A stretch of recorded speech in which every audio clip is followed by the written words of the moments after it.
toutes et à tous, bienvenue sur la chaîne J'ai rendez-vous avec vous.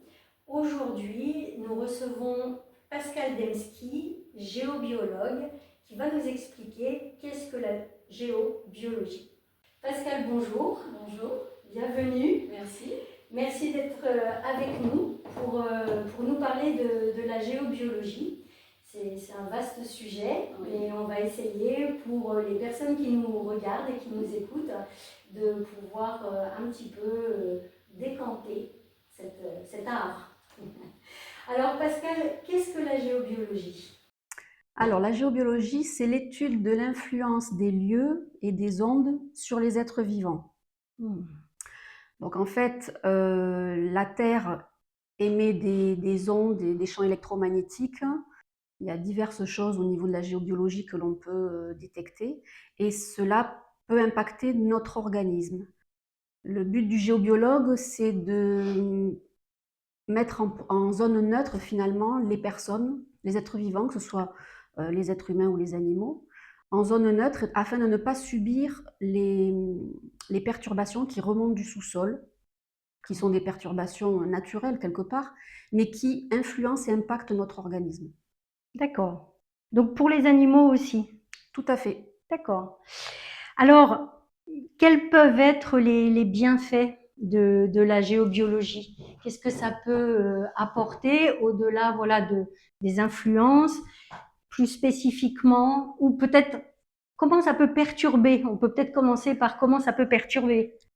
Alors, être sur une zone perturbée, on détaillera plus tard, Oui, mais être sur une zone perturbée, ça peut engendrer un mauvais sommeil, d'accord. des problèmes d'énurésie chez les enfants, des crampes, enfin il y a beaucoup de choses qui peuvent être dues à un mauvais emplacement du lit par exemple. Voilà, donc tout ce qui émane du sous-sol impacte directement notre organisme. Problèmes de sommeil, douleurs récurrentes, douleurs chroniques, migraines, crampes, spasmes, voilà. Et bon nombre de personnes qui ont fait le tour des médecins ou de thérapeutes, parfois viennent me voir pour dire voilà, j'ai consulté, j'ai toujours mal au dos. Donc, qu'est-ce qu'il y a sous mon lit? Voilà. D'accord. Alors, Pascal, est-ce que vous pouvez déjà, avant qu'on rentre un peu plus dans le sujet, vous présenter, expliquer aux personnes qui nous regardent comment vous êtes arrivé à la géobiologie, ou peut-être comment la géobiologie est venue vers vous, quel est un petit peu votre parcours? Oui. Alors, je suis issue du milieu médical au départ. Ensuite, j'étais dans l'immobilier, donc très différent. Et j'ai fait en parallèle beaucoup de formations pour trouver ma voie. Et c'est plutôt la géobiologie qui est venue à moi, parce que j'ai fait pas mal de formations différentes.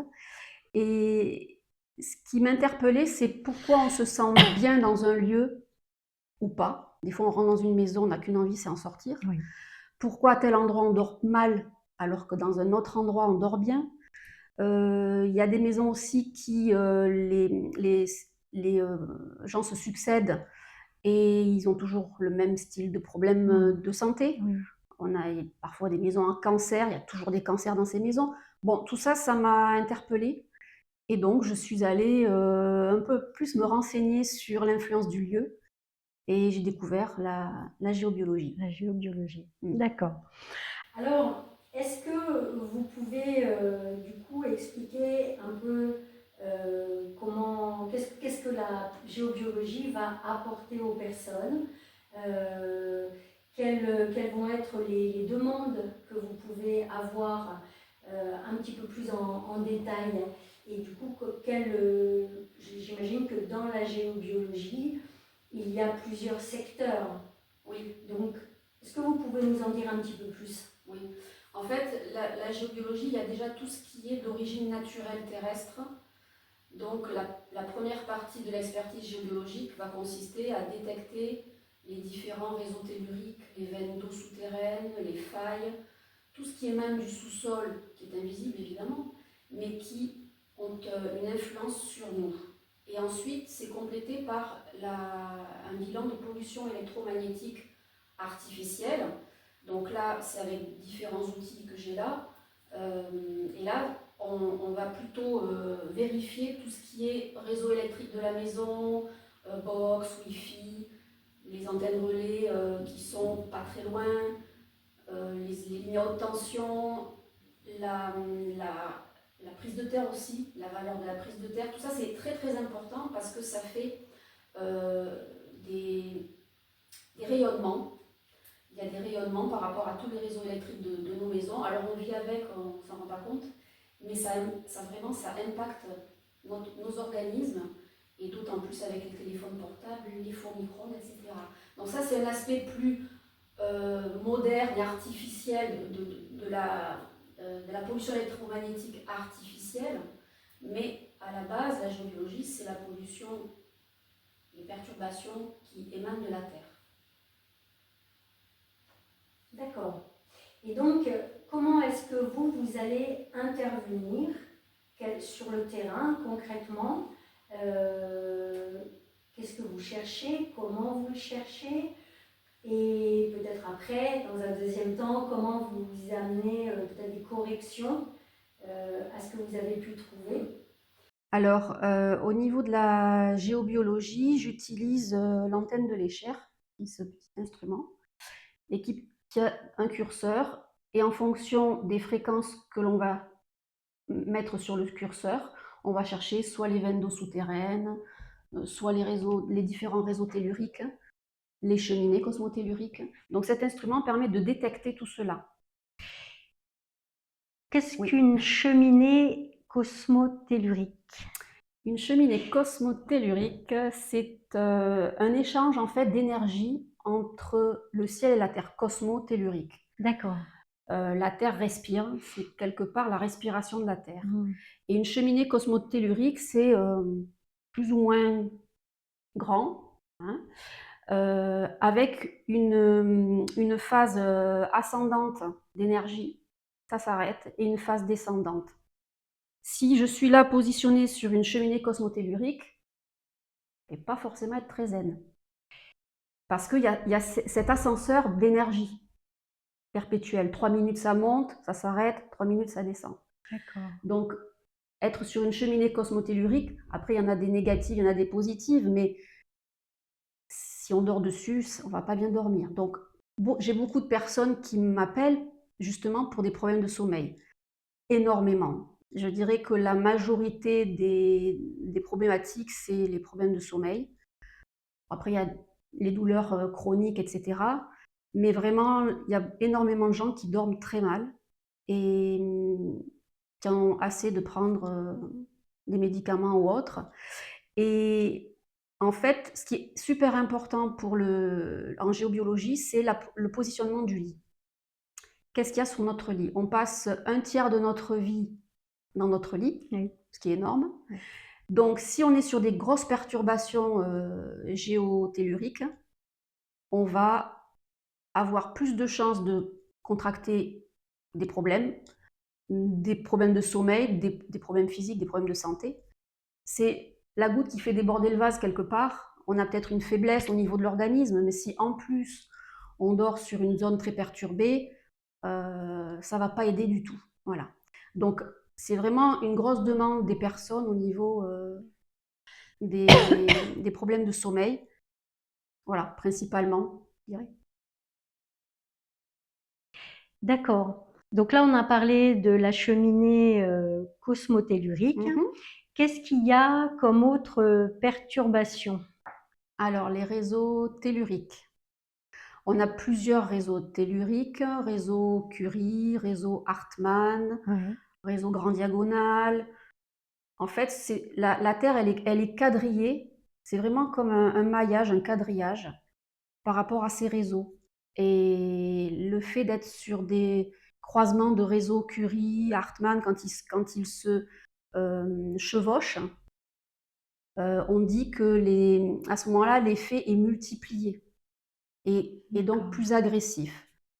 Donc, il est arrivé que des personnes m'appellent parce qu'elles avaient des gros problèmes de santé Et quand j'ai vu ce qu'elle y avait sous leur lit, c'était la personne était sur un croisement de cours d'eau, croisement de failles, un croisement Hartmann, une cheminée cosmotellurique. Bon, là, c'est clair que avec tout ça, on ne peut pas vraiment bien dormir. Et notre corps se régénère la nuit, Oui, a besoin de repos. Il y a plein d'organes qui font leur travail la nuit. Si on est sur une espèce de cocotte minute voilà, de perturbation d'accord. tellurique, le corps, il ne peut pas se reposer. Hmm. Tout comme les perturbations électriques de la maison, Oui, donc peut-être juste notre lampe de chevet ou le téléphone portable qu'on a sur la table de nuit, il vaut mieux éviter, mais tout ce genre de choses, en fait, rayonnent et ont un impact sur notre corps. Donc d'accord. voilà, c'est vaste, hein, mais c'est de détecter tout ça et d'après d'apporter des solutions, évidemment. Le but, c'est ça, pour bien dormir. Comment est-ce qu'on peut détecter les cours d'eau? Comment on peut savoir s'il y a un cours d'eau qui passe, par exemple, sous une... Est-ce que ça existe, par exemple, sous une maison de village ou est-ce que c'est uniquement dans les maisons individuelles ou est-ce qu'on peut aussi travailler ça si on habite dans un immeuble? Alors, très bonne question, il y a de l'eau partout. Je n'ai jamais fait d'études géobiologiques avec 0 cours d'eau souterrain. Il y a D'accord, toujours de l'eau, donc il y a énormément d'eau sous terre, hein. sous terre. Oui.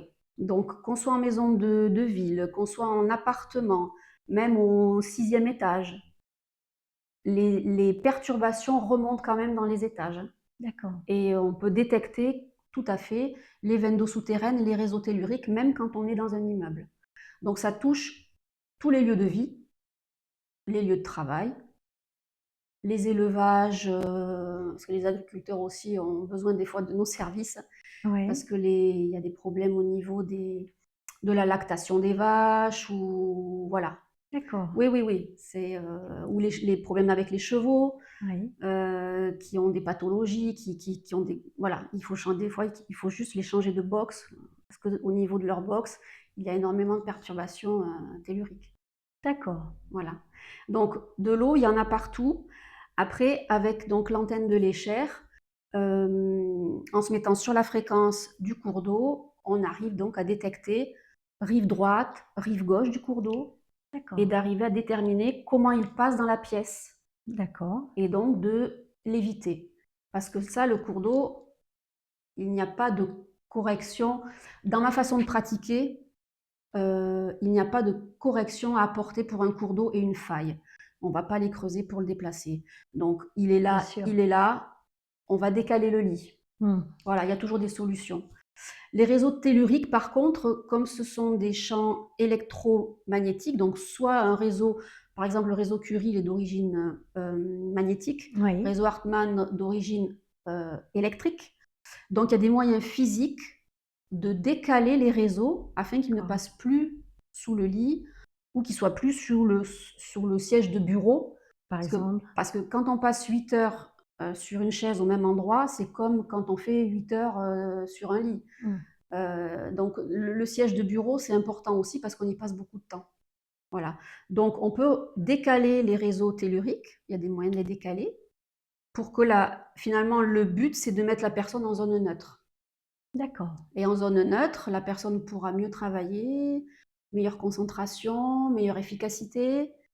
Et quand on est dans le lit, si on est en zone neutre, eh ben on dort comme un bébé. d'accord.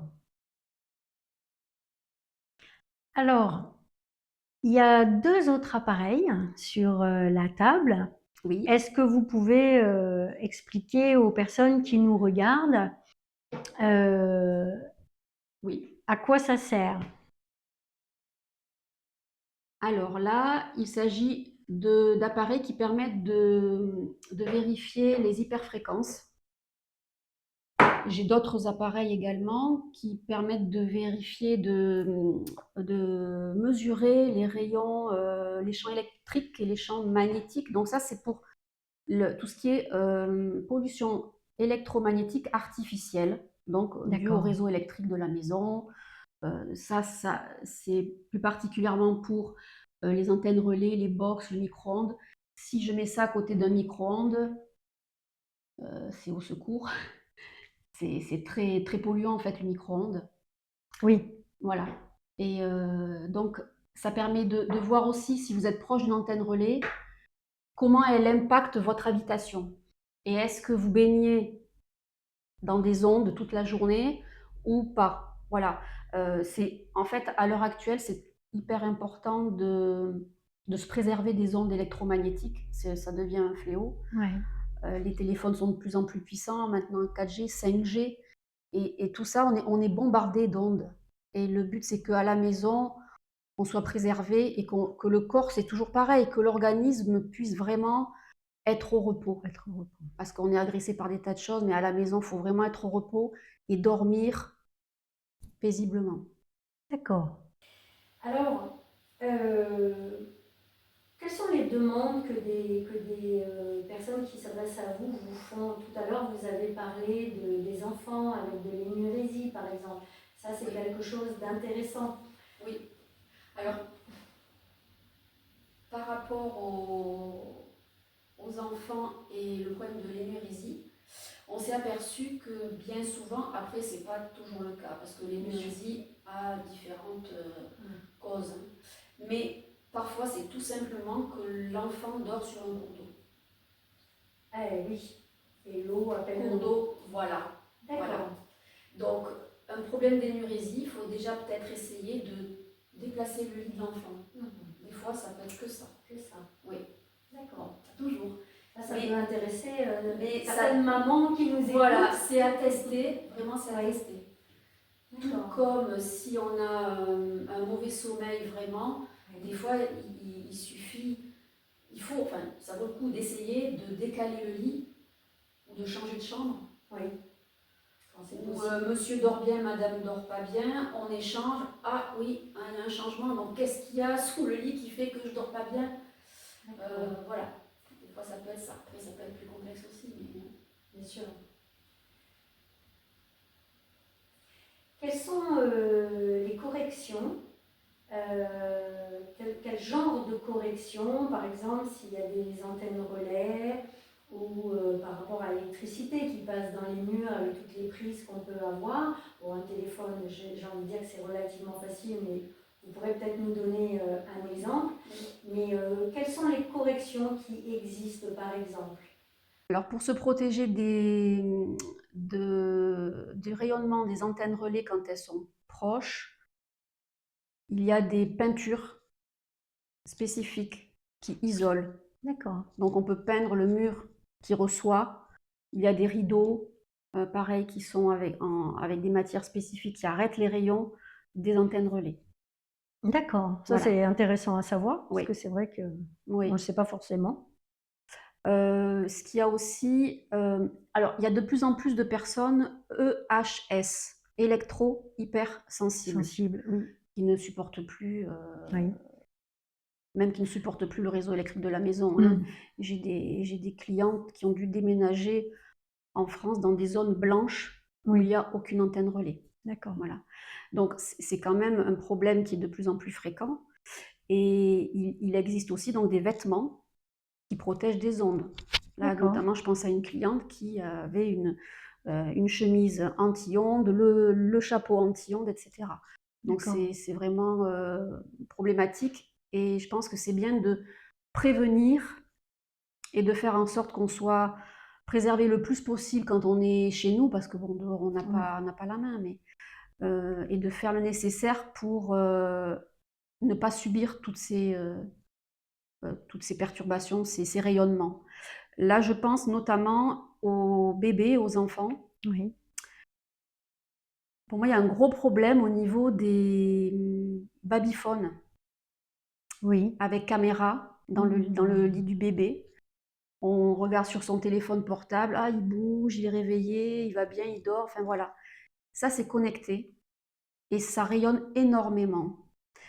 Et je m'en suis aperçue quand j'étais donc chez des clients. Le petit garçon de 2 ans, bon, il faisait des nuits pas bonnes du tout, il était perturbé. Et il n'y avait pas d'antenne relais à proximité. J'avais déjà vu le côté géobiologique, il n'y avait pas de souci. Bon, j'ai dit, mais qu'est-ce qu'il y a? Et avec ces appareils-là qui sont pour les hyperfréquences, je passe dans la chambre pleine de jouets et ça bip, bip, bip, bip, bip, bip, bip, bip. Je dis, mais qu'est-ce qu'il y a là? Il n'y a que des jouets. Je vais dehors, il n'y a pas d'antenne relais.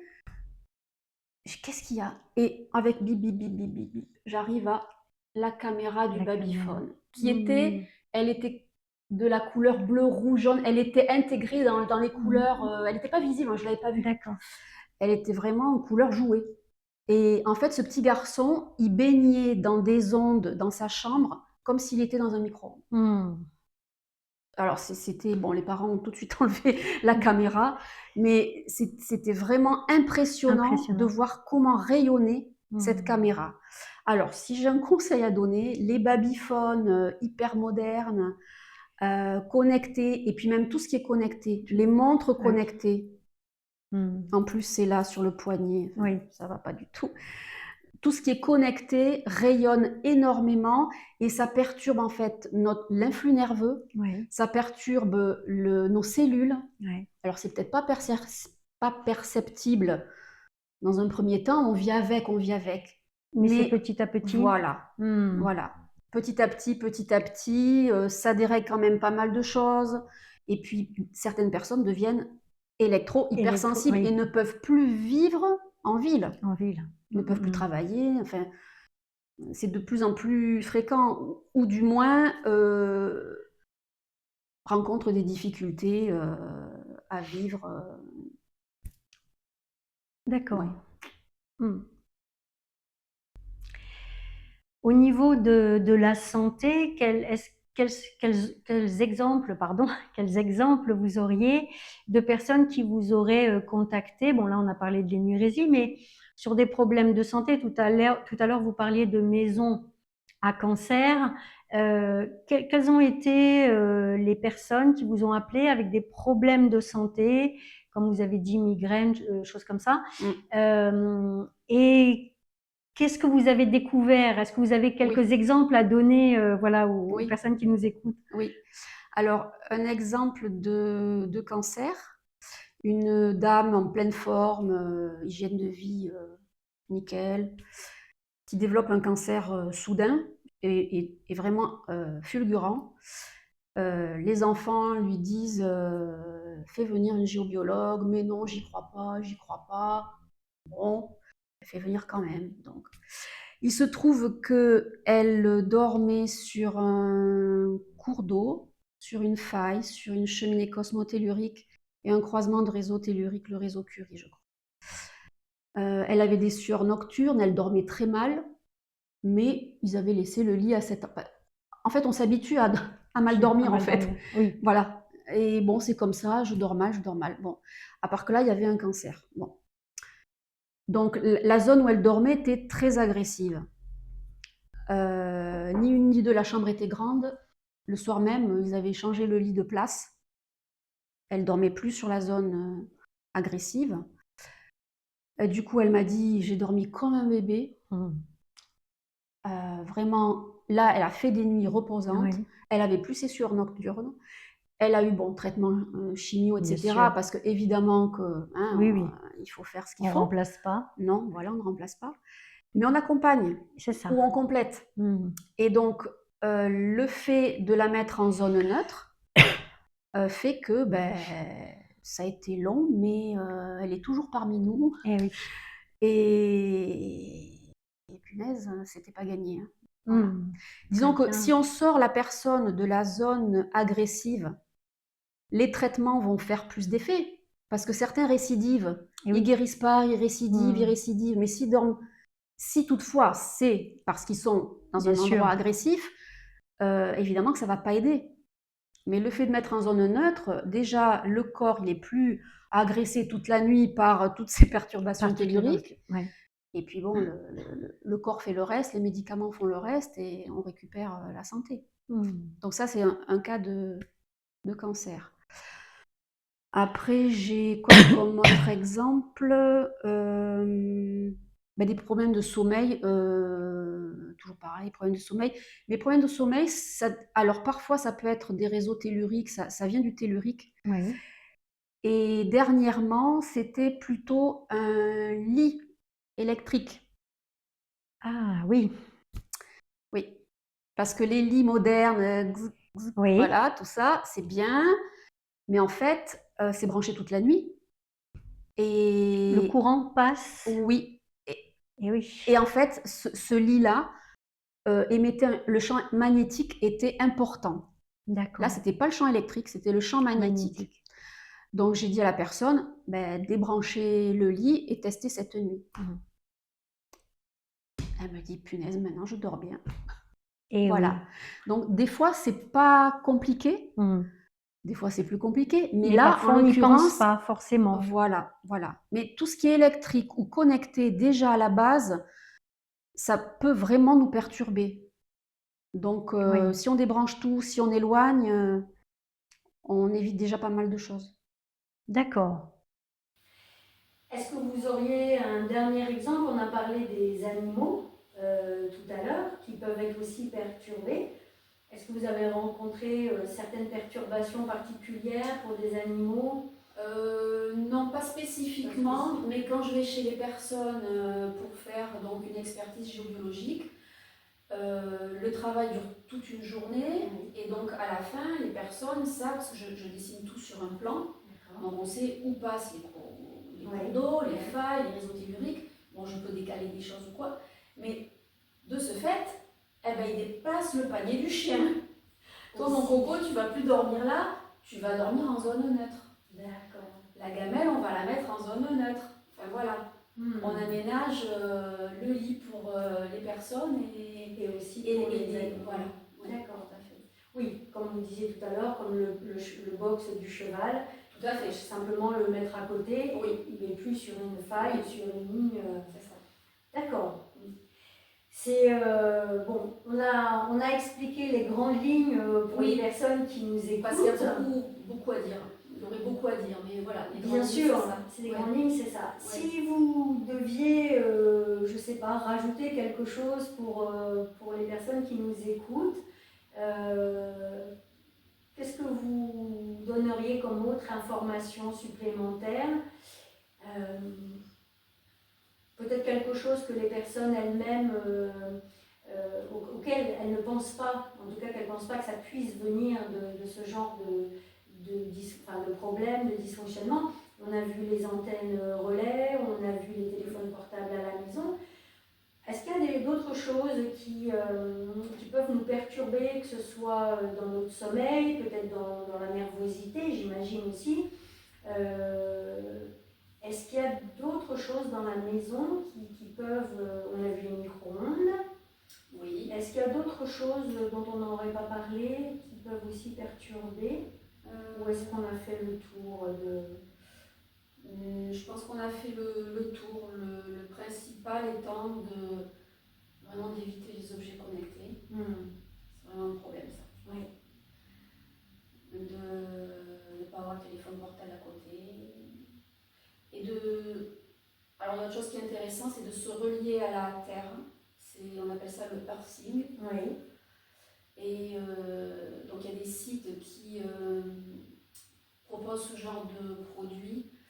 Ça peut être un draus spécifique qu'on branche à la terre et qui fait qu'on peut... C'est comme un soin en fait. Ça repose. Ah oui, autre chose. Oui. J'ai un appareil, j'ai pas pris là, un appareil qui permet de mesurer la tension induite que l'on a dans le corps. Oui. Et ça, je le mesure chez les personnes quand elles sont dans leur lit. D'accord. Parce que quand il y a quelques perturbations électriques à côté ou qu'elles ne dorment pas bien, je vérifie la tension induite qu'elles ont dans le corps. Et en fonction, parfois la solution c'est d'éteindre le lit, évidemment s'il est électrique, voilà, d'éteindre ou de couper complètement l'électricité de la chambre si elle rayonne trop, et aussi de mettre un draus qui est relié à la terre. D'accord.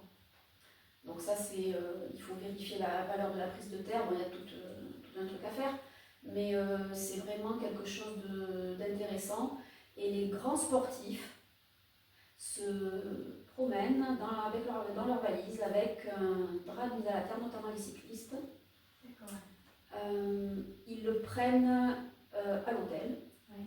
Et à chaque hôtel, ils se branchent, ils mettent leur drap housse de mise à la terre, parce qu'en fait, ça fait vraiment chuter la tension induite que l'on a dans le corps, et là, le corps se repose.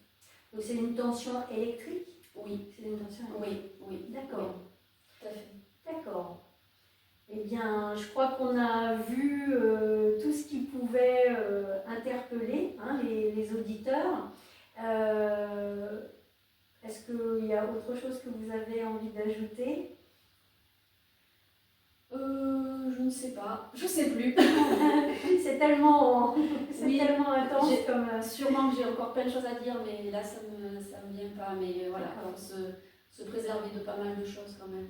Et en tout cas, si vous dormez mal, posez-vous des questions sur l'emplacement de votre lit. Très bien. Pascal, merci beaucoup pour toutes ces informations, merci pour cette interview. Merci beaucoup. Et puis, on va se revoir bientôt pour une autre interview.